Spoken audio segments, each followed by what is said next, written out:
Ras Jabulani, Trevor Hall.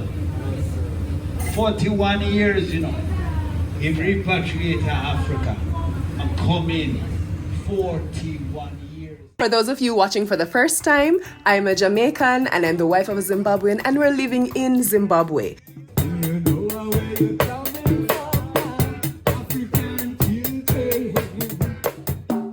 One of my most treasured experiences while living in Zimbabwe was meeting Trevor Hall, who is a Jamaican living in Africa for the past 41 years. We did a video about him the other day. 38 of those years spent in his new home, Zimbabwe.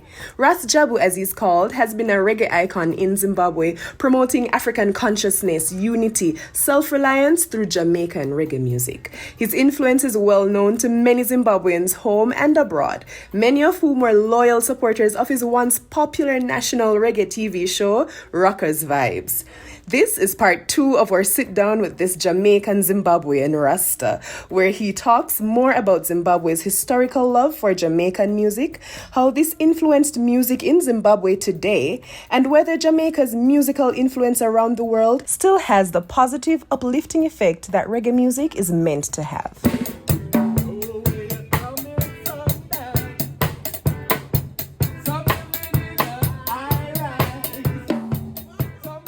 This is the story of Jamaica's influence on the birth of reggae and dancehall in Zimbabwe. Zim dancehall was rising because Zimbabweans were already following what was going on directly in Jamaica, directly in England, right? You found that enough of the selectors were very much up to date with what going on. Even today, yes. Some of them was even cutting dub plates. Yeah. That's how serious they was, And now many were mimicking the various artists from Yard. And with the artists coming in as well, it gave a lot of them chance to collaborate and get to really see firsthand how things run. Yeah. So Rockers Vibes actually got the visual effect now, right? And then when I introduced Winky D, him became now the real face of Zim dancehall. You see what I mean? And whilst we had various other artists in the Dazadis, we had a nice Major E, Booker T. Then you had the Manix, but so forth. When I came to Zim and we heard this Zim dancehall, I thought, what's a dancehall, but just with Shona. And then I thought, alright, I'm gonna really hear such a strong influence right now with reggae. It's almost like, in Jamaica we still have dancehall and we have reggae, You see. So what's happening? What do you think? What reggae was also being subdued to a certain level. Why? Because the influence, again, like we said, it brought a certain positiveness, self-reliance. Right. Reggae brought in a self-reliance. It nurtured that amongst the people. Self-enterprising amongst the people. That is one thing what reggae uplift. They helped ones and ones. The actual economy, just like in Jamaica, was being uplifted by the artists to a certain level, which they don't talk about these things because it's part of empowerment. Right. You see what I'm saying? Right. Now when you're empowering yourself away from the colonial setup, right? Yeah. They don't want to see that, and they don't want it to be propagated to the fullness. Right. Yes, a lot of the efforts of bringing the artists them in is done by more individuals rather than government or organizations as such. Mainly because of the love and because one's had to be working on these levels, right? Government would allow for certain facilities to be used and so forth. And yes, hotels and things, because there was business as well in that. But you find that reggae music has been purposely subdued to a certain level because, again, politically, you see, politically and religiously, it created a certain things where it had people now thinking, wow, really, too much consciousness. Too much consciousness. Dancehall is more of, I'm not bashing about the music still, but dancehall is more of a enjoyment thing, and but no real meditation, consciousness, thinking about real issues. And you see, the boredom, alcohol, all these things wouldn't get the sales from just real roots reggae. So dancehall bring back that kind of the drunkenness, right? Because of free fall thing. Passa, right? Anything. And unfortunately, a lot of people know Jamaica now as that. Yeah. When that is not the fullness of Jamaica, that is far, far be from what the essence of our culture is. This was part of the whole thing of destroying the consciousness that was coming directly out of. Because you see, one thing where self-reliance now take you out of being under the control of the order, the establishment and so forth. Right? Now, reggae music, the reggae artists them, they put back into the communities. Dancehall artists encourage more gangsterism. Right? The drugs, the alcohol, the abuse of women and youths. This is where it becomes a tool of destruction, right? Rather than a tool of upliftment, right? So the concept that is being happening now, and then what has now taken more into bringing it out from even the dancehall, the lyrical content. Nobody with consciousness would have want listen to that. Right? And you see, and the spiritualness get lost, right? And people without their consciousness and spiritualness, right, become more like zombies because style and pattern, all the things them where them want to promote now, the slackness, even within the levity again, you see. These are the derogative sides. And you know, I have to hammer this point again because for me personally, it feels like almost like an insult in a way for somebody just identify that type of music and that type of lyrics and that type of mindset to be synonymous with being Jamaican, which is the complete opposite of many of us. Many of us love reggae, we love, righteous liberty, we love things that are uplifting.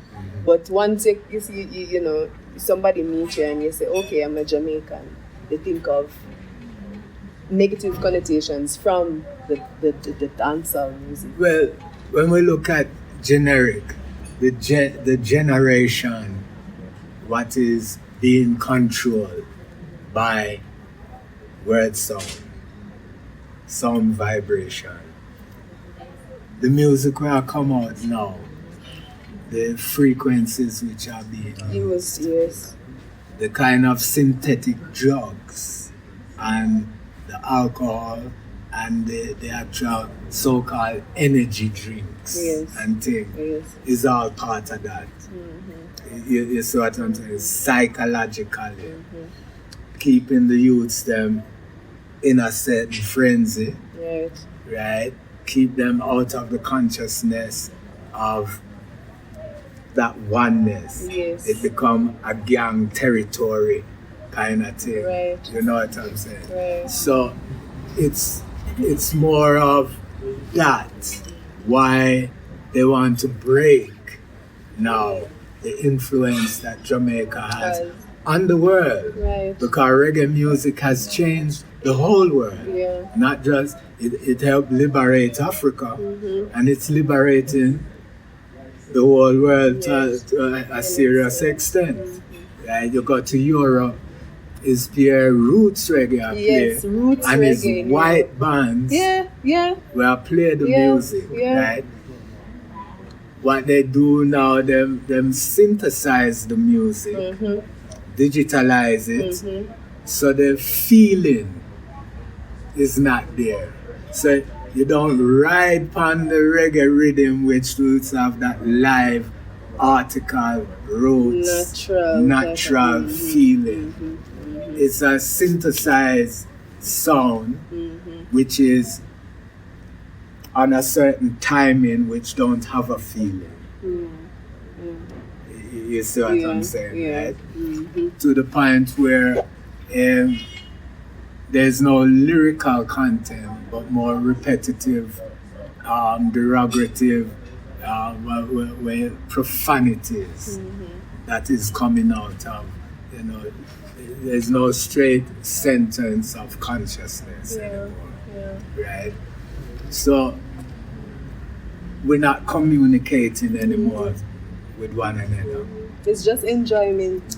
And when you talk, when we look at it and say enjoyment, it's end of enjoyment, right? It's end of enjoyment, really and truly, because how you can say you're going to destroy your body with all the nonsense, drink and alcohol and drugs, and destroy your wise mind with all the kind of substance, right? That would have you want to even rape your own mother. Yeah. You know what I mean? Yeah, it's terrible. Right? And then you at the same time you say, Jah Rastafari, you call create a name. It don't make sense at all. A true man, it don't make sense. Yeah. So this is why like we said, we're in the Armageddon right now. Right? And there is a certain revival coming through reggae music, through the consciousness of lyrical content, right? And ones are even, with even this lockdown, ones are even forced to come again acoustically.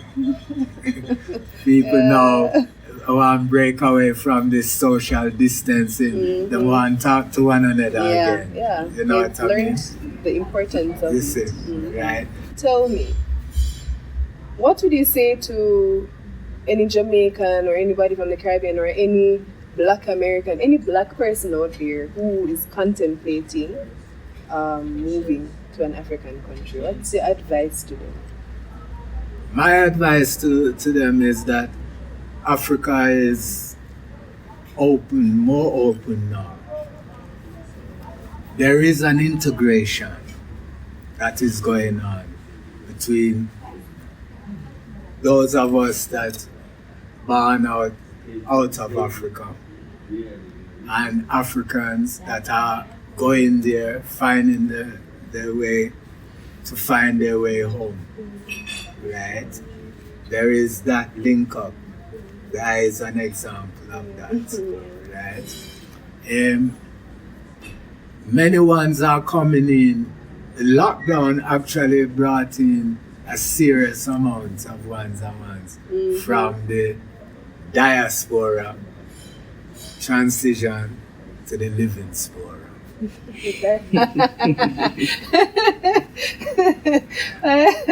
Not diaspora, living spora. The living spora. We're not dead. We're not dead. Right? So the narrative now is yes, I would encourage enough ones and ones to find their way home. I do have enough friends and family that are finding the way to the continent. The continent is so wide, it's so big. Yes. You will find your piece of Jamaica, your piece of Grenada, your piece of Barbados. So many options. Look at Zimbabwe. Zimbabwe a little smaller than Botswana and South Africa, Angola, you know what I mean? But Zambia even. We're smaller than all our neighbors. yes, Except but it's bordering on it. Yeah. Right?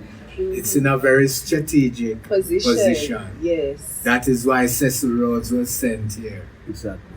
You see, to put the administration of where they administrate movement from Cape to Cairo. May I make an interjection? Yes. No, you can come on the screen, man. Just to add what the elder said, it's like Zimbabwe was never colonized by England, actually. Zimbabwe was colonized by a private company, and Cecil Rhodes was an employee of that private company. Stay tuned for part 3 of this discussion. Thanks for watching.